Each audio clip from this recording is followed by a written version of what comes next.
What's up, everybody? This is Mark from Solo Games, and today we're going to talk about the disaster that is Hasbro's Q1 earnings call. Look, if you actually listen to the earnings call, I know a lot of people can't sit through an hour of boring financial numbers, and honestly, it's just Chris Cox and his fellow cohorts coming on to the talk and literally reading a written statement to the public for about 30 minutes. I mean, I don't know how much more monotone their presentation can get. Obviously, it's for legal purposes. You don't want to say the wrong thing, so they prepare statements for them, and they have to read it verbatim. But it's like they're not even humans when they talk about things like this. But if you're listening to the call, they're talking about, oh, we got these new C-suite injecting, confidence in the market. The stock ticks up $51 all the way up to $58 after this earnings call. Man, like everything's looking great. If you listen to the call, you would think, man, Hasbro's doing super well.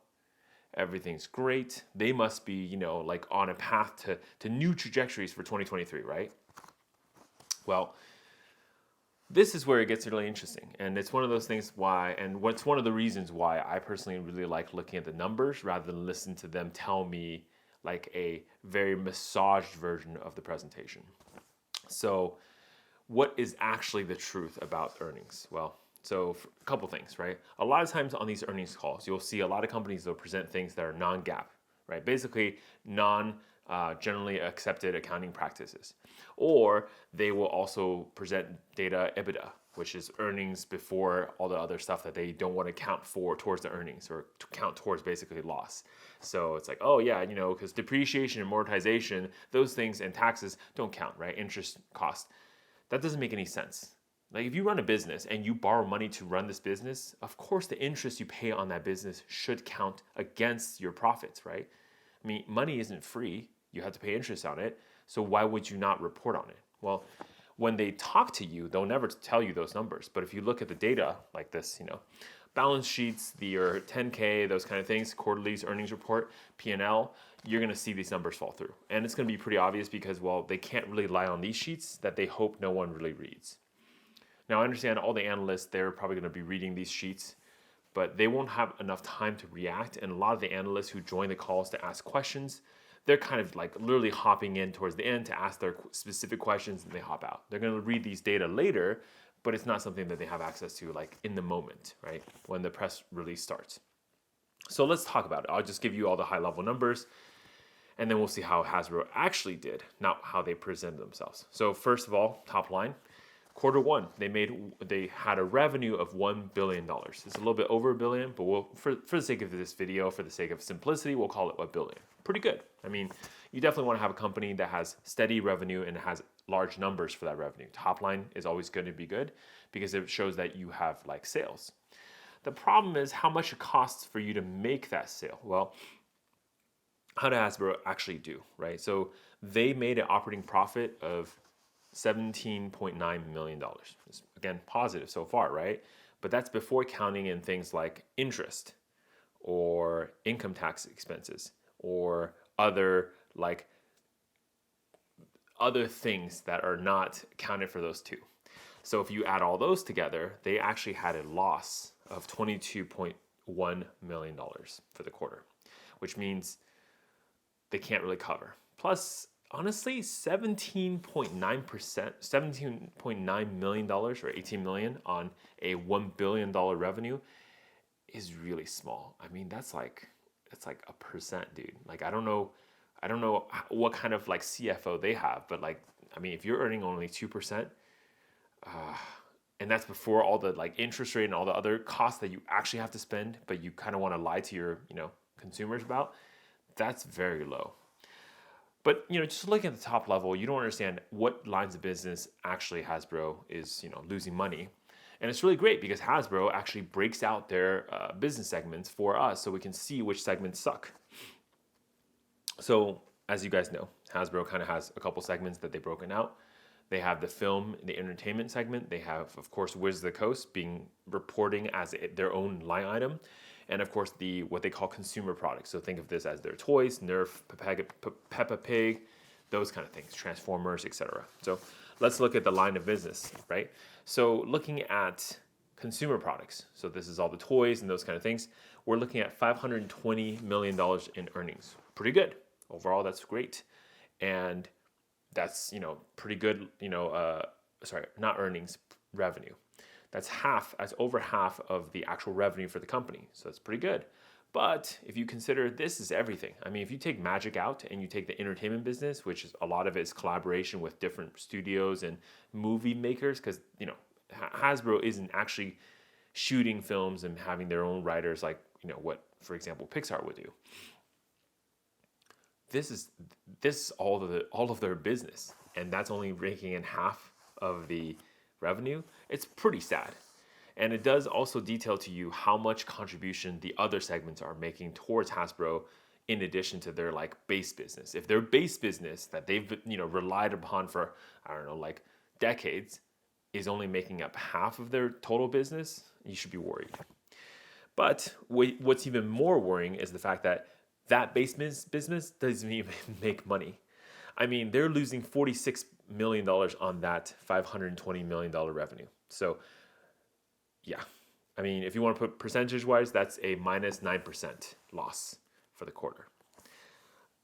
I don't know how many quarters they can continue losing like this, and they gave a couple excuses as to why. Q1's always slower, it's after Christmas, whatever. Plus, they're, working down inventory, all this stuff. Sure, right? There's always excuses for why your business is running at a loss, but look, guys, maybe people just don't want to buy your stuff. In fact, on the call, they even had mentioned that they're going to collaborate with Mattel. Now, if you know anything about Hasbro and Mattel, they're kind of bitter enemies because they are, at each other's throat. And if you remember my quarter or the Hasbro full year review last video, we talked about how Mattel in a lot of ways is a much better company than Hasbro, right? Running much leaner, and honestly, maybe their IPs are worth more. And they don't even have Magic the Gathering or what we call cardboard crack, right? They're not selling drugs to kids, and they can make more money. Now, you can argue Barbie, maybe drugs for kids. Hey, can't argue with that. Barbie's pretty cool, right? But, Mattel has Hot Wheels. It's pretty nice. Anywho, Hasbro sucks as a toy company, period. I mean, if they're, how can you have revenues of $500 million and lose 50 million? It just doesn't make any sense. At this point, I would hope a business has figured that part out. If you've been doing this for decades, to have known basically how you're going to run this business, how you're going to continue to keep interest inside this segment of the business of the luxury or discretionary spend of people, right? Moving forward, let's talk about Wizards of the Coast next. Obviously, we all know Wizards of the Coast makes a lot of money for Hasbro, but honestly, how much does it make, right? Well, top line revenue is not that much. I mean, Wizards of the Coast, if you count it with what they call Wizards of the Coast digital gaming plus Dungeons & Dragons, that's the full Wizards of the Coast picture.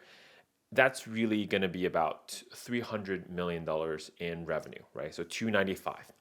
That's pretty good. Again, if you think about it this way, that's contributing about a third of the total revenue for the quarter. It's Wizards of the Coast. But here's the key thing. While Hasbro consumer product has lines on lines on lines of toys and IP and whatever brands, Wizards of the Coast basically has two, right? It's D&D and Magic. And then everything is a derivative of D&D or Magic. I mean, I know there's other card games that Wizards of the Coast makes, but let's be honest, they're very minimal as far as revenue generation for Wizards of the Coast. It's really just Magic and D&D. And those two franchises is pulling in about a third of the total revenue for Hasbro. But what's even more impressive is the fact that Wizards of the Coast operated at a $76 million profit. So 76.8, so $77 million in profit. That equates it out to 26% ROI. That's pretty insane. I mean, look, a good business operates at around 10 to 15%. Again, if you're consistent, 10 to 15% is great. But 26% and just for the quarter is pretty freaking good, right? And what's more insane is the fact that this is actually a underperformance compared to last year, same quarter, where Wizard of the Coast net revenue was shy, so shorter, but $262 million. But they operated at a profit of $100 million on that 262. So that's a little bit over 40%, almost 41% ROI. And if you've been following my channel or know anything about Wizard of the Coast, they pretty much consistently make money for Hasbro quarter over quarter, year over year. Yeah, so the fact that Hasbro is not like negative $100 million in loss each quarter is likely because of Wizards of the Coast. Okay, moving on to entertainment, right? So how is all this entertainment stuff doing? Which, by the way, if you haven't seen my video about quarter three where they had to like talk about buying E1 Entertainment, whatever garbage, for as much money. So they paid $4 billion, by the way, for that business. That's how much Disney paid for Marvel. If you want some comparisons of like costs, okay. I would argue Marvel is a pretty good IP to purchase for $4 billion. Not sure about E1 Entertainment, okay. But anyways, E1, the entertainment side of Hasbro. Well, they're operating at a net revenue of $185 million. Pretty cool. You're bringing in revenue. It's awesome. That equates out, though, unfortunately, to a $8.7 million loss. So about $9 million in losses, which is about minus 4.7% in loss. Not so great, right? You definitely don't want to be operating at a loss. Just not going to be good on your books overall. Now, I do think that, with the release of D&D Honor Among Thieves, I took a look at the budget for the movie and I took a look at the box office. That movie did do pretty well. Of course, like I think their budget is like 150, if I remember this correctly, 150 million, and their box office is already above that. Now, remember, the budget for the film isn't just the budget for the total cost to a film isn't just the budget for the film. You're going to have to account for advertising and then royalty, things like that you might have to pay to the movie theaters. So essentially, you kind of don't get all of the money back. You get like, you have to make a lot more money before you even out. So just being above the box office, or if just the box office being above the budget is a minimum. But again, worldwide, it's pulling in good numbers. I think if I remember numbers correctly, 150 million was the budget for the movie, and they pulled $195 million worldwide in box office sales, ticket sales. And of course, there's going to be merchandising. There's going to be like DVD and streaming, whatever type of revenue that comes in later, even after the movie's off of theaters. And of course, what does that do to boost D&D as a game from Hasbro, from WotC? These are all things that obviously will help. And I've stressed this before, where you have to build strong IPs, and that's how you actually build and be able to sell your toys and sell things like that. One of the challenges with Hasbro is they often will sell other people's toys. Like this is, Hasbro sells like Marvel toys and, those kind of things.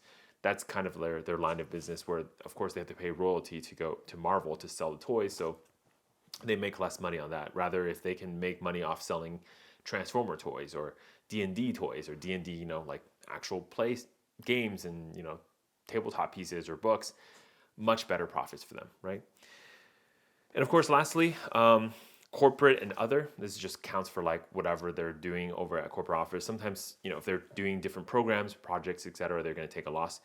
It doesn't surprise me that this one is taking a $4.2 million loss. That's fine. I think it's understandable. The corporate side is, think back office. They're not going to make a profit. They're most likely going to incur cost, which is why they're going to operate at a loss. Understandable. So overall, if you kind of understand what the numbers are, WotC is and remains the only division of Hasbro that is actually making money for the company. The rest of the divisions are just losing money, and they're like pulling WotC down. So whether you like it or not, a lot of these activist investors who are trying to push WotC out as a separate entity and separate company are absolutely right. If you think about a company that's consistently quarter over quarter, year over year making a profit and making double-digit profits, and not just double digits, but like double digits above 20% in profit, that's insanely good as a company. So if WotC was its own company, yeah, it would be making a lot more money than, and the stock will be worth a lot more than Hasbro. But because WotC has to take its profits and stop the bleeding of Hasbro as a whole, the entire company drags down WotC and makes WotC look like not as good, I guess, because you can't just buy WotC stock. You have to buy Hasbro stock, which kind of sucks right now. So there's that. What that also tells me, though, is long term, Hasbro is going to get their money. They're going to have to pull more money out of Wizards of the Coast. And right now, if you look across the board, if you're leadership or anybody in the company, they're going to look and say, hey, they're making money. Their segments are making money. Their audience are paying. Obviously, you can monetize the people who are not being monetized on the merchandise side, the consumer product side. But more likely, they're going to say, how can we get more money out of those people who are paying Wizards of the Coast? So what does that mean for us Magic players and collectors, investors? Honestly, it just means it's probably more bad news because there's even more pressure for this division to continue to perform, because if this division doesn't perform, the entire Hasbro is going to come down, crashing down. Yeah. So pretty sad day. And it's kind of funny just watching and listening to the actual earnings report. I call it losings report because they're just losing money. But, have the goal to tell people that Hasbro is doing well, they're going to do double digits this year. I guess, I don't know how you would know that because, it's really hard for them to do that. And they kind of didn't do that last year. So, I know there's forecasting all this stuff. And, I've worked in companies where we have sales and people forecast. And here's the thing, right? You always forecast, and very rarely do you go above your forecast. Most of the time you're about below, because you set a high bar, right? The reason for this, by the way, is you don't want to set a bar that's so low that then nobody tries. So of course you always set a higher bar. This is your forecast. And then you have your sales and all your teams really try to push for that bar. And so that's kind of what most companies are trying to do. They set a higher forecast and of course, push their teams to go achieve that number. And that way you can get close to that number. But if you set a lower bar, you're going to have less. So that's why I don't really trust Hasbro's forecasting when they say things like, we're going to have double digit earnings this year across all the brands, whatever. Prove it to me. I know that entertainment, probably Q2 is going to take in the numbers from the D&D, the film, and probably have a much better number for that division for Q2. I think Wizards of the Coast will continue to perform, because why not? I mean, the only thing that could be a little bit tough for Q2 is just timing, because the sets don't release at that time. And of course, there's less sales when there's no new sets. And looking at the things that are happening with March of the Machines to Aftermath, I just feel like it's going to be pretty rough set in terms of sales. But at the same time, if nobody buys March of the Machines, I guess the boxes have to go up in price. So maybe it's not necessarily a bad thing for the people who are kind of into that. Yeah, but overall, I mean, this is what it is. Hasbro continues to lose money across all divisions except Wizards of the Coast, and Wizards of the Coast continues to make money and staunch the bleeding of Hasbro. Nothing new here. Or is there? Something like that. All right, Mark, Solo Games. Stay classy, everybody.